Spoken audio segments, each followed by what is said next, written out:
నా పేరు ఘంటసాల వెంకటలక్ష్మి, ఆంధ్రప్రదేశ్ వడ్డీ సంక్షేమాభివృద్ధి కార్పొరేషన్ చైర్పర్సన్, అట్లాగే దెందులూరు నియోజకవర్గ జనసేన పార్టీ ఇన్ఛార్జ్, స్టేట్ సెక్రటరీగా కూడాను.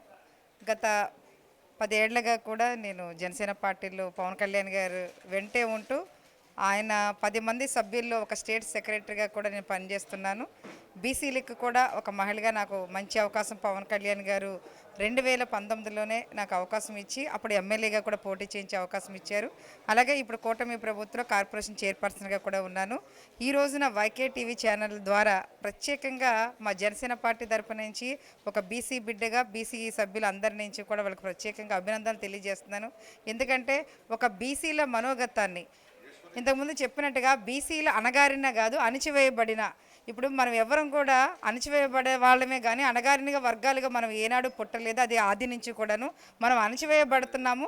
ఆ అణచివేయబడే విధానాన్ని వైకే ఛానల్ ద్వారా మరింత విధంగా ప్రచారం చేస్తున్నందుకు వారందరికీ కూడా ప్రత్యేకంగా ధన్యవాదాలు చెప్తూ, ఇది ఇప్పుడప్పుడు కాదు ఎల్లప్పుడూ వైకే టీవీ ఛానల్ అనే ధోరణితోటి వెళ్తుంది. ఇంకా బీసీల సమస్యల మీద ముందుకెళ్లాలని, మరీ ముఖ్యంగా కొల్లేరు ప్రాంతంలో బీసీలు మత్స్యకారులు పడుతున్న ఇబ్బందుల్ని, సుప్రీంకోర్టు తీర్పుని, దీన్ని కూడా సమన్వయపరుస్తూ ఒక మంచి బయట చేయాలని కూడా యాజమాన్యాన్ని కోరుకుంటూ, జై భీమ్, అలాగే జై పూలే. అప్పుడప్పుడు కాదు ఎల్లప్పుడూ బీసీల కోసం మీ వైకే టీవీ.